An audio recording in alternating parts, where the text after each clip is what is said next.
The term gunfighter is used heavily in discussions of the Wild West. This is despite the word being a general phrase meant to describe a number of professions on the western frontier.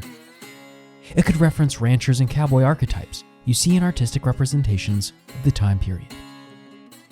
It could also relate to polar opposites. Both lawmen and outlaws alike were forms of gunfighters, always armed and ready for a show, either for the greater good or the selfish bad. Even folks stuck with the labels of conman and gambler were referred to generally as gunfighters.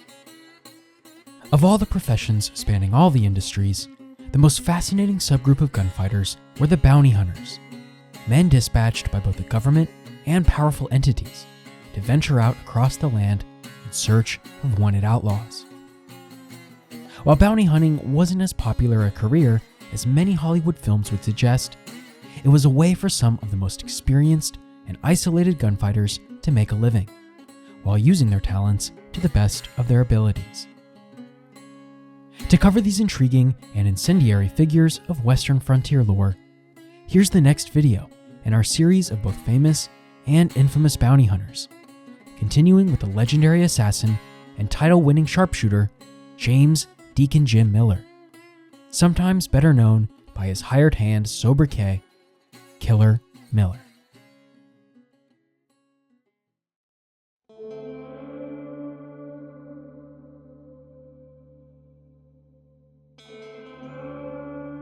James Brown Miller was born on October 25, 1861, in Van Buren, Arkansas. His youth was a turbulent era of misfortune, marked by several extraordinary events that shaped his path as a bounty hunter. Miller's early years were marked by family migrations. When he was just 1 year old, his parents relocated to Franklin, Texas, leaving behind their Arkansas roots. His father, Jacob Miller, a skilled stonemason, played a role in constructing the very first Capitol building in Austin, Texas, a testament to his family's contributions to the burgeoning state. Unfortunately, tragedy struck when Jacob passed away, leaving his wife, Cynthia Basham Miller, to raise their son. Cynthia made the difficult decision to move the family to Evont, Texas, where her parents resided. However, their peaceful life in this new location took a dark turn in 1869. 8-year-old James Brown Miller found himself at the center of a disturbing incident when his grandparents were discovered murdered in their home. Shockingly, Miller was arrested in connection with the crime, but he was never prosecuted. The circumstances surrounding the murders and Miller's involvement remain shrouded in mystery and speculation, with no conclusive evidence ever confirming his guilt. Deacon Jim's life took yet another dark turn in 1884, marking a pivotal moment in his journey from troubled beginnings to a notorious figure in the annals of Western history. Following the loss of his father and the arrest related to his grandparents' murders, Miller's life took a new course. His sister Georgia and her husband, John Thomas Coop, extended a lifeline to him by inviting him to their farm at Plum Creek near Gatesville, Texas. By the time of the 1880 census, James was listed as 19 years old and residing in Coryell County, Texas, alongside his siblings and their widowed mother. It appeared that he was on the path to a more stable existence within the family setting. However, a tragic and fatal altercation would soon disrupt the semblance of normalcy. On July 30th, 1884, an argument between Miller and his brother-in-law, John Coop, culminated in violence. Miller shot and killed Coop with a shotgun, while the latter was sleeping on his own porch. The murder sent shockwaves throughout the community and cast a dark shadow over Miller's already troubled history. Following his arrest for the murder, Miller faced a trial that ended in his conviction and a life sentence in prison. It seemed as though his past actions had finally caught up with him, and justice was finally being served. However, as fate would have it, Miller's attorneys seized on a technicality, taking the case to the Texas Court of Appeals.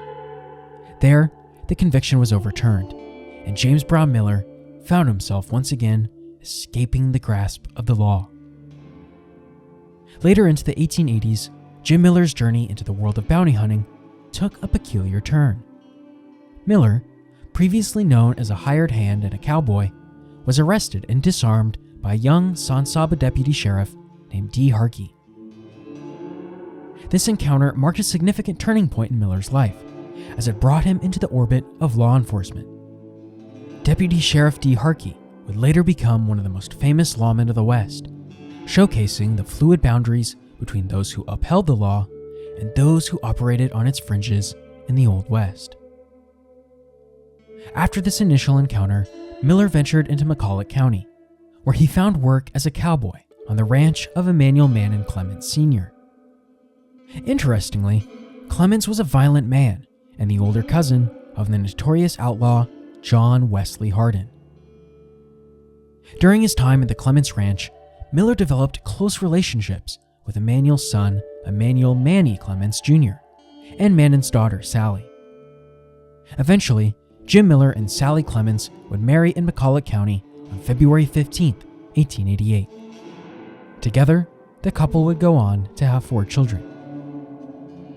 One of the most intriguing aspects of Jim Miller's story is his evolution as a hardened killer. The incident involving Deputy Sheriff Dee Harkey marked his entry into the world of law enforcement, but Miller's methods and reputation would soon take on a distinctive character that resembled more of a violent desperado. It is during this period that Miller adopted his signature style, wielding a shotgun to confront his targets, an approach that would later become infamous. The shooting of Ballinger City Marshal Joe Townsend is a notable instance of this style, with Townsend being ambushed and severely wounded. Although Townsend survived, the encounter between he and Miller resulted in the amputation of his arm. In the wake of his arrest and disarming by Deputy Sheriff Dee Harkey, Jim Miller's life took yet another dark turn. He soon found himself collaborating with an unnamed outlaw gang in San Saba County, Texas, where they embarked on a spree of robbing trains and stagecoaches, often leaving death in their wake.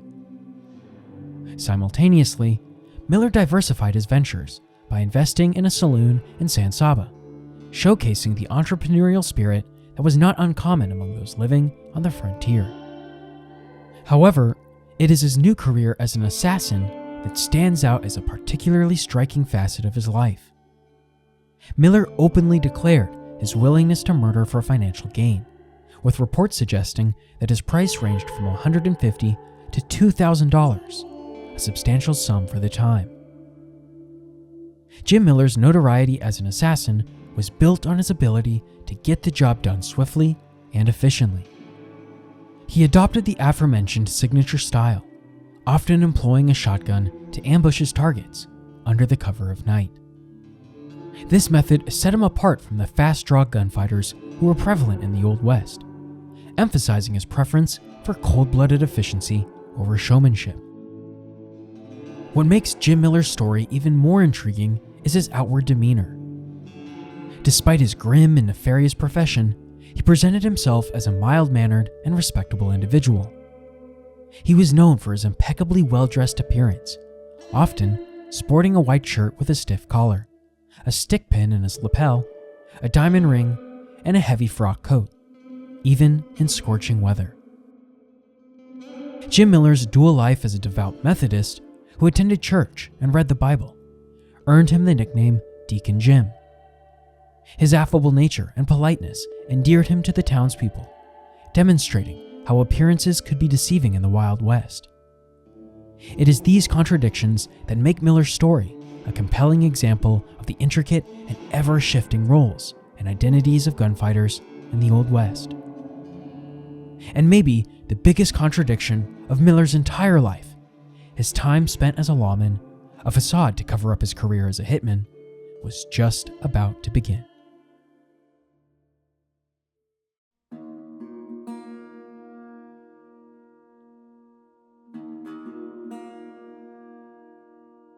Following his stint as an anonymous outlaw, Miller traversed the Texas-Mexico border region, leaving few records of his activities during these years. It was during this time, though, that he would later claim to have notched a stick with Mexican men he had killed on the border. and soon thereafter, Miller found himself in Reeves County, Texas, where he became a deputy sheriff and later the town marshal in Pecos. By 1891, he had established a full-time presence in Pecos, thanks to the employment opportunity extended to him by Reeves County Sheriff George A. Bud Frazier. The young sheriff, only 27 years old and relatively new to his position, was in need of a deputy to help maintain law and order in the frontier town. In an era when inquiries into one's past were deemed impolite, Frazier hired Miller without delving too deeply into his background, a decision that would have dire consequences. Jim Miller relocated his family to Pecos, seemingly leading a respectable life. He continued to cultivate his faux image of an upstanding citizen, garnering more and more trust with the folks he walked alongside on those Lone Star City streets. Meanwhile, Pecos and the surrounding region were plagued by cattle rustling and horse theft, issues that demanded law enforcement intervention. Miller dedicated himself to pursuing the thieves responsible for these crimes, but his inability to capture any of them raised suspicions within the community. Another local gunfighter and tough character, Barney Riggs, happened to be Bud Frazier's brother-in-law and took issue with Miller's ineffectiveness in tackling the rising theft problem. Riggs began to question whether Miller himself might be involved in the thefts. He suggested to Frazier that Miller be dismissed from his position, a proposal met with amusement by the deputy. With support from members of his church and no concrete evidence to support the allegations, Jim Miller managed to retain his role as deputy. However, his tenure would take a darker turn when he killed an innocent Mexican prisoner, claiming that the man was attempting to escape. This incident prompted Frazier to investigate further, as Barney Riggs alleged that Miller had murdered the prisoner to silence him, fearing the knowledge the man possessed regarding stolen mules hidden by the deputy. When Frazier discovered that Riggs was correct and located the stolen mules, he took swift action, firing Jim Miller. This dismissal marked the beginning of a lethal feud between George A. Bud Frazier and Jim Miller, which would persist over the ensuing years. Following his earlier exploits as a deputy sheriff, Miller remained a prominent figure in the town's law enforcement landscape. In the 1892 Pecos Sheriff's election, he ran against his former employer, Bud Frazier, but suffered defeat. However, the setback did not deter Miller from seeking a position of authority. He was appointed as the Pecos City Marshal, a role that would further shape his notorious career.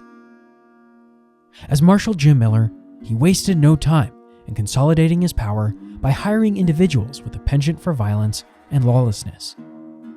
Notable among his associates was Bill Earhart, a hardened gunfighter, and John Denson, another member of the Hardin family.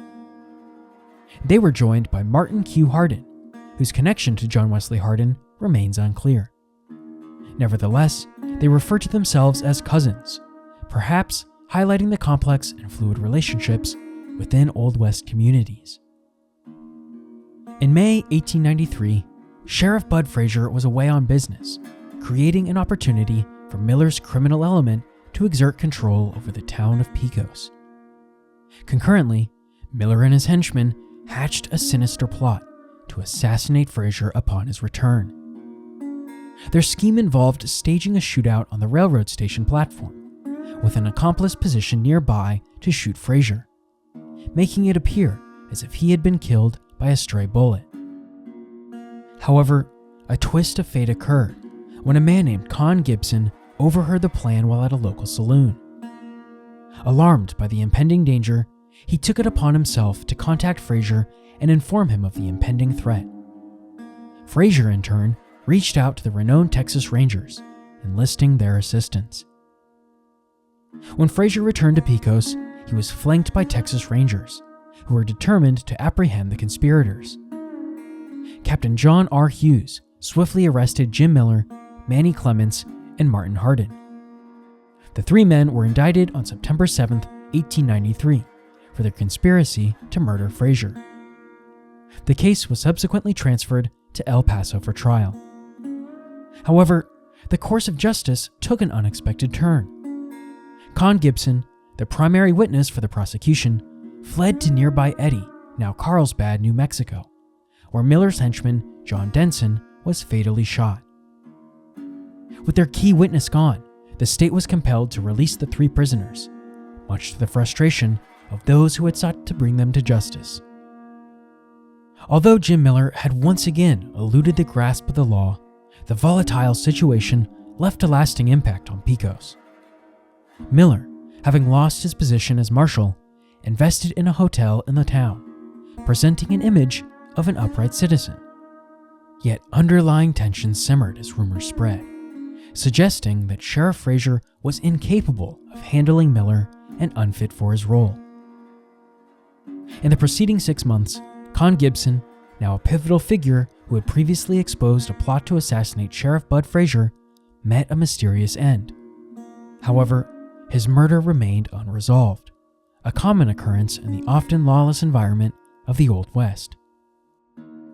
On that fateful day in April, Frazier confronted Jim Miller in the streets of Pecos, alleging his involvement in the murder of cattleman Con Gibson.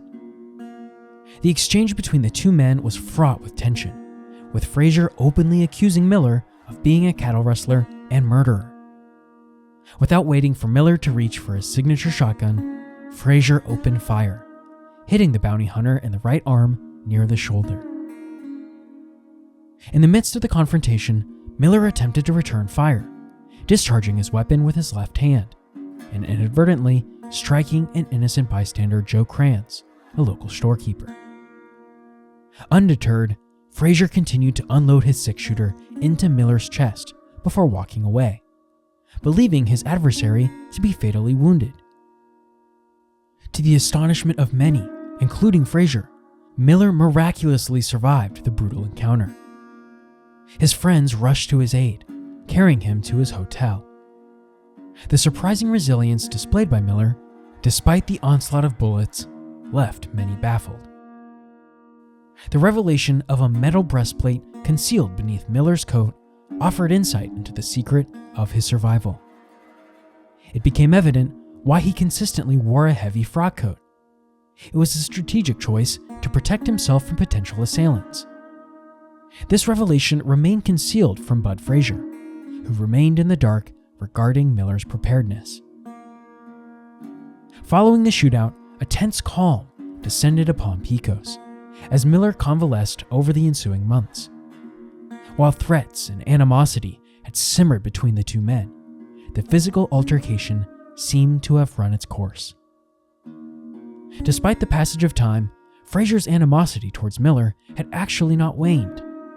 His simmering rage drove him back to Pecos the following month, intent on settling the score with a man known as Deacon Jim. The pivotal encounter took place in front of Zimmer's blacksmith shop on December 26, 1894. The history of threats and tension between the 2 men reached its zenith as Frazier, consumed by anger, drew his gun and unleashed 2 shots into Miller's right arm and left leg. In the face of this assault, Jim Miller fought back, albeit with limited success, firing left-handed as he struggled to maintain his footing. Frazier, undeterred, charged forward and fired 2 more bullets into Miller's chest. Astonishingly, Miller remained standing, defying the odds and perplexing the ex-sheriff. In his confusion and disbelief, Frazier made another hasty retreat, and only later did he learn the truth about the protective breastplate that had saved Miller's life once more. The ongoing conflict between Frazier and Miller took an unexpected legal turn in March 1895, when John Wesley Hardin, who had transformed into an attorney while in prison, arrived in Pecos. He filed charges of attempted murder against Bud Frazier on behalf of Jim Miller, instigating a legal battle that would further intensify the enmity between the 2 men. The ex-sheriff's trial was scheduled to be heard in El Paso, offering a legal resolution to the ongoing hostilities. However, before the trial could take place, the notorious John Wesley Hardin met an untimely end, effectively halting the legal proceedings. Despite Frazier's impending trial, Hardin's death spelled an abrupt and inconclusive end to the legal confrontation. Ultimately, Frazier was acquitted in May 1896, a decision that further infuriated Jim Miller, leaving him with a deep-seated desire for revenge, and this time, once and for all. But his list of targets extended beyond just Bud Frazier, as he also harbored a deep animosity towards Barney Riggs, the hard-case gunfighter who had previously exposed Miller's criminal activities while he served as a deputy. Barney Riggs, described as the only man whom killer Jim Miller ever truly feared, was a marked man in Miller's eyes, now dead set on vengeance against all who wronged him. In the typical fashion of the time, Miller plotted Riggs' demise. Early in 1896, two of Miller's henchmen, John Denson and Bill Earhart, were overheard in Fort Stockton, Texas, making ominous threats against Barney Riggs. Subsequently, they departed for Pecos, Texas, with the intent of exacting Miller's vendetta against his nemesis.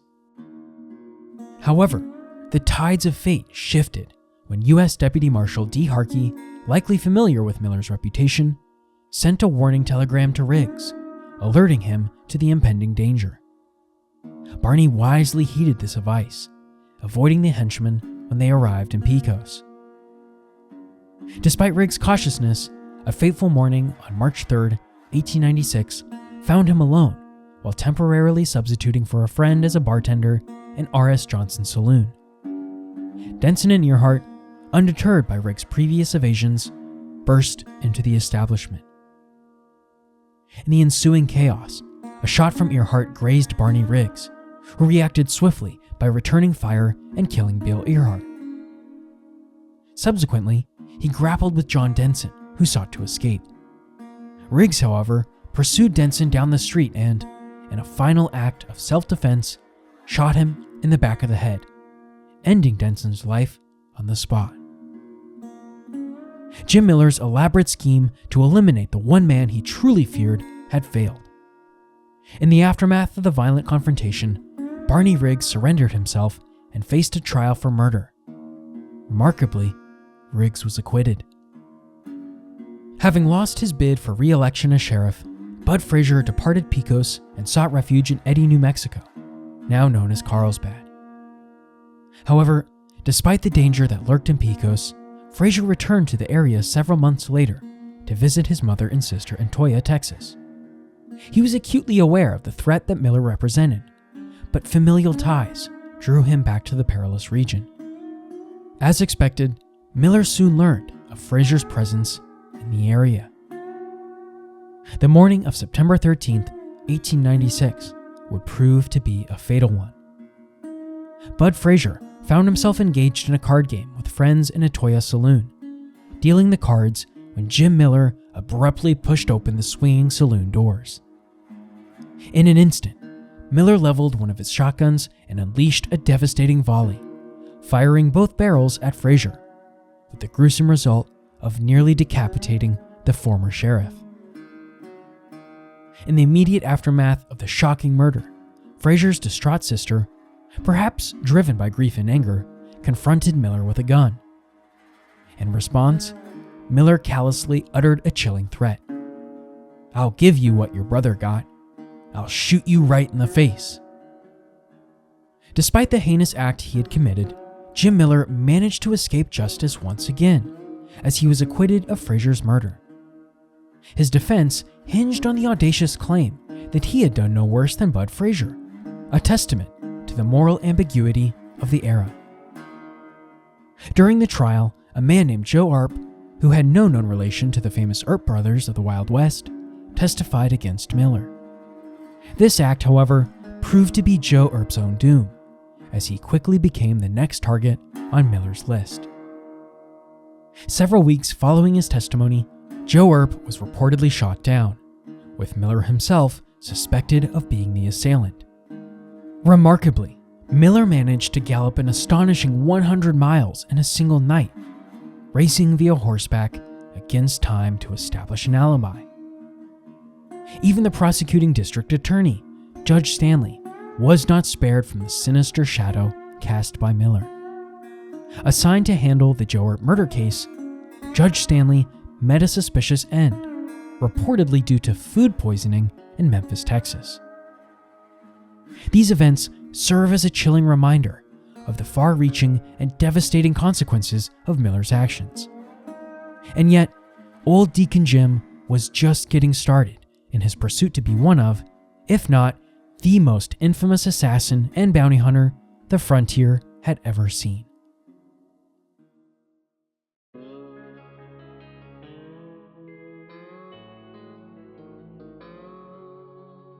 Following his departure from Pecos, Killin' Jim Miller made his way to Memphis in the Texas Panhandle. There, he ventured into running a saloon where he openly boasted about his numerous murders, highlighting the audacity with which he flaunted his criminal activities. It's also reported that he worked as a part-time deputy sheriff once again, and in August 1898, he was allegedly appointed as a Texas Ranger for a brief period. However, the veracity of this claim remains uncertain, with many counts suggesting that Miller was merely masquerading in these roles. Subsequently, Miller found himself serving in Hall County, where he was involved in the killing of a man in the neighboring county of Collingsworth while performing his duties. By the turn of the century, Miller and his wife Sally had relocated to Fort Worth. While Sally managed a boarding house with assistance from their older children, their infamous assassin father delved into real estate and achieved financial success. However, the lure of killing continued to haunt Miller, demonstrating a stark contrast between his prosperity and his choice to persist in his career as a professional killer.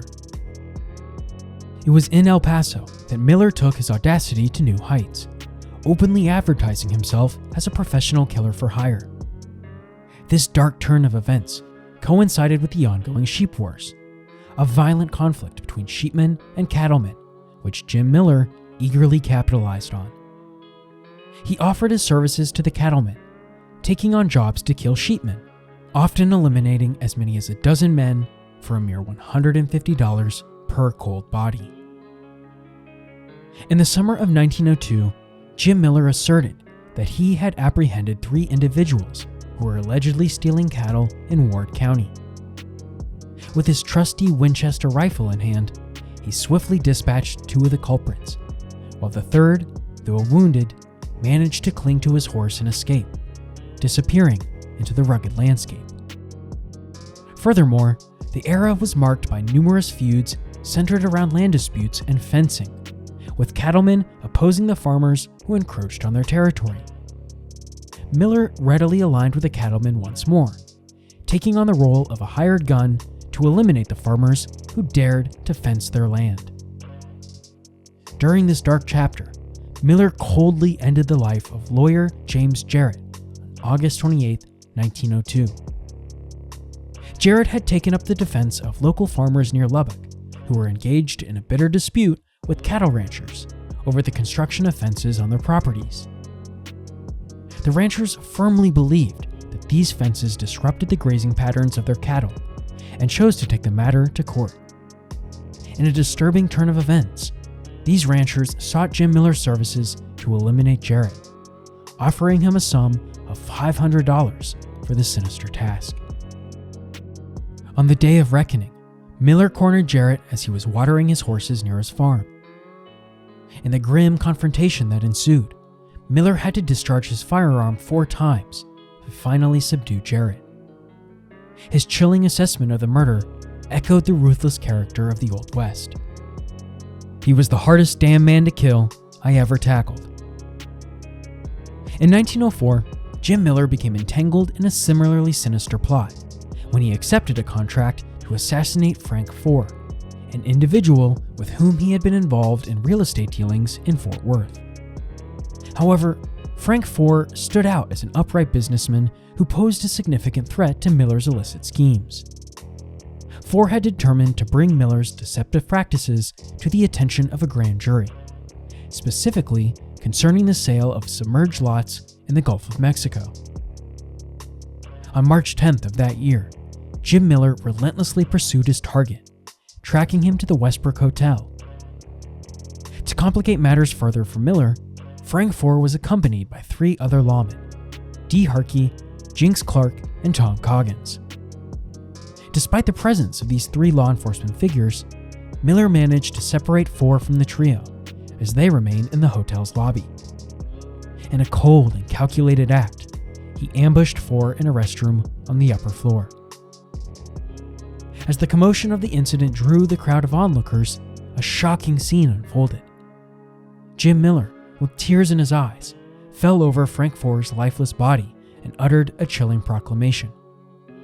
"I did everything I could to keep him from reaching for his gun." This attempt to cast the killing as an act of self-defense was as disconcerting as the murder itself. Following the shooting, Miller sought to surrender to Dee Harkey, one of the lawmen present during the fatal encounter. However, Harkey refused to partake in Miller's surrender, further complicating the already convoluted situation. Jinx Clark and Tom Coggins, the other two lawmen on the scene, would later corroborate Miller's claim of self-defense, creating a cloud of uncertainty around the circumstances of the killing. Despite the efforts to justify his actions, Frank Foer succumbed to his injuries on March 13, 1904, and Deacon Jim was acquitted for the umpteenth time. Jim Miller's relentless pursuit of violence and mayhem then took him to Indian Territory in 1906, where he set his sights on the small town of Orr, Oklahoma, situated in the Chickasaw Nation. In Orr, a U.S. Deputy Marshal named Ben Collins served a dual role as an Indian policeman. However, a dark cloud loomed over Collins, as several years prior, he had attempted to apprehend a man named Port Pruitt, a prominent figure in Emmett, Oklahoma. The attempted arrest had taken a tragic turn when Collins fired his weapon, leaving Pruitt partially paralyzed.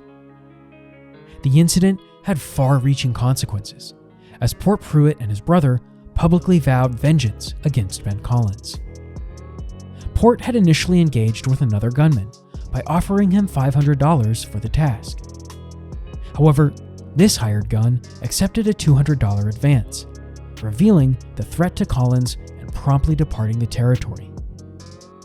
In the absence of their first choice, Port and his brother turned to the notorious killer Jim Miller, offering him a substantial sum of $1,800 to deal with their sworn enemy. On August 1st, 1906, as Ben Collins was riding near his farm, a deadly load of buckshot struck him, violently dislodging him from his horse in front of his home, with his wife as a helpless witness to the horrific scene. Despite the dire circumstances, the determined lawman managed to discharge 4 rounds from his weapon while on the ground, but he could not prevent another shotgun blast that tore through his face. The brutal attack on Ben Collins triggered a thorough investigation, quickly pointing to Jim Miller as the chief suspect, alongside another individual simply known as Washmood. Miller found himself under arrest once again and briefly detained in jail, only to be released on bail in a familiar pattern.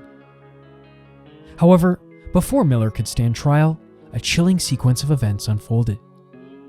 Any potential witnesses who could testify against him met untimely deaths, silencing their voices forever. With a glaring absence of witnesses and evidence, the prosecution's case ultimately crumbled, making another instance where Jim Miller evaded the long arm of the law. Miller's name also resurfaced in connection with the controversial death of Pat Garrett, an event that unfolded on February 28, 1908.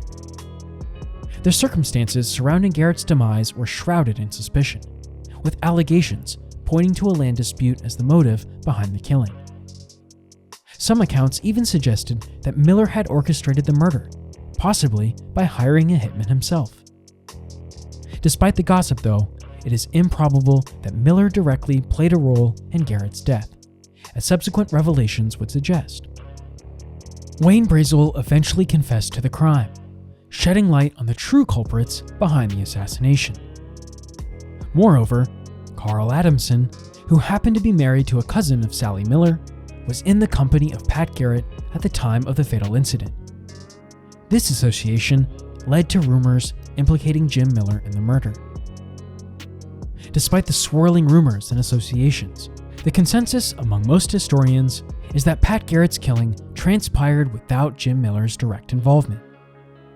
The intricacies of the Old West and its complex web of personal and professional relationships often blurred the lines of responsibility, making it challenging to definitively assign blame for such events.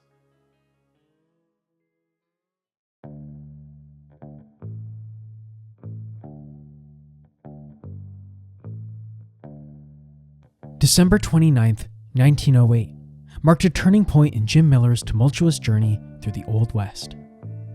On that fateful day, his longtime confidant and partner in crime, Emmanuel Manny Clements Jr., met his tragic end during a violent altercation in an El Paso, Texas saloon.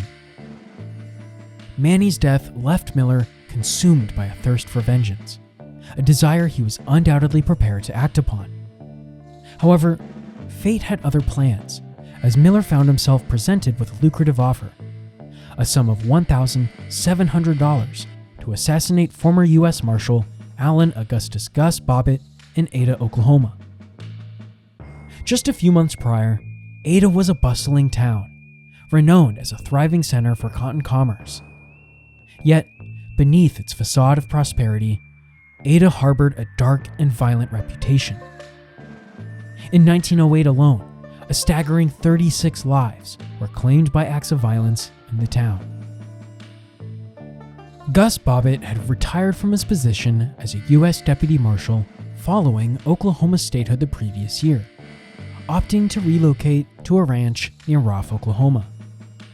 Despite his retirement, Bobbitt remained vocal about his strong opinions regarding local affairs, and particularly those riddled with corruption and exploitation.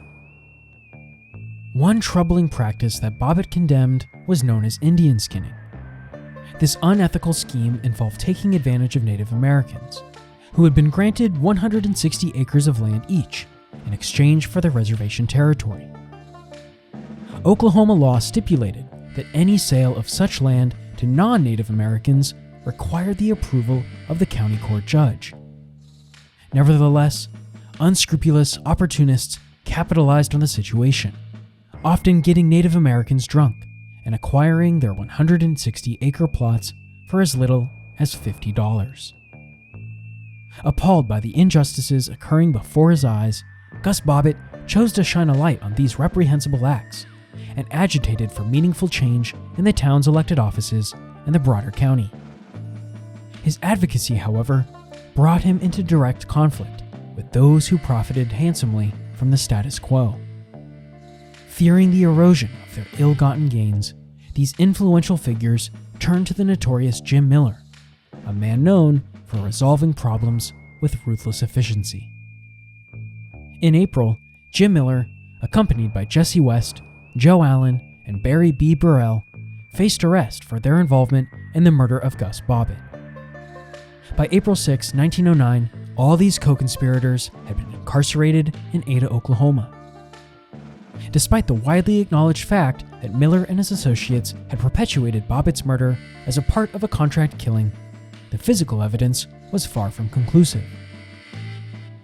The residents of Ada were acutely aware that the case against these four suspects lacked the robustness required for a conviction, leaving the unsettling prospect of their acquittal looming.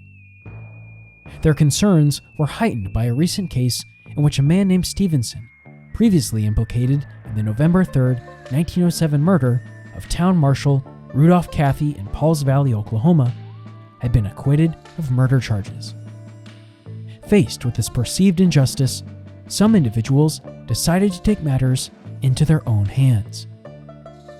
A determined lynch mob, variously reported by local publications as numbering 200, a number that more than likely sat between 30 to 40, executed their plan.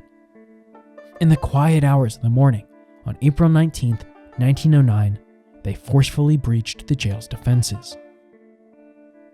Once inside, the mob seized the four suspects, forcibly relocating them to an abandoned livery stable situated behind the jail. While Jim Miller maintained an aura of stoicism, the other three reportedly implored for clemency.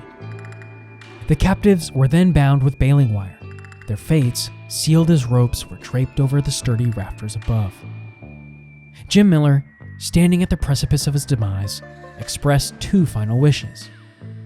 He requested that his precious diamond ring be bestowed upon his wife, and that he be allowed to wear his signature black hat during his hanging.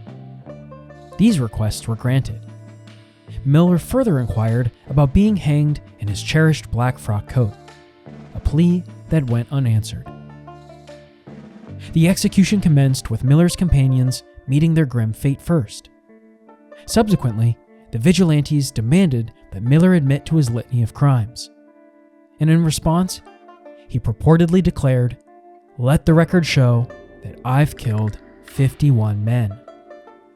With these chilling words, he followed with, "Let her rip," and voluntarily stepped off the wooden platform supporting his noose. The lifeless bodies of all 4 men dangled from their ropes for several hours, waiting for a photographer to capture the haunting spectacle. These photographs were later sold to curious tourists in Ada, serving as a macabre memento of the chilling event.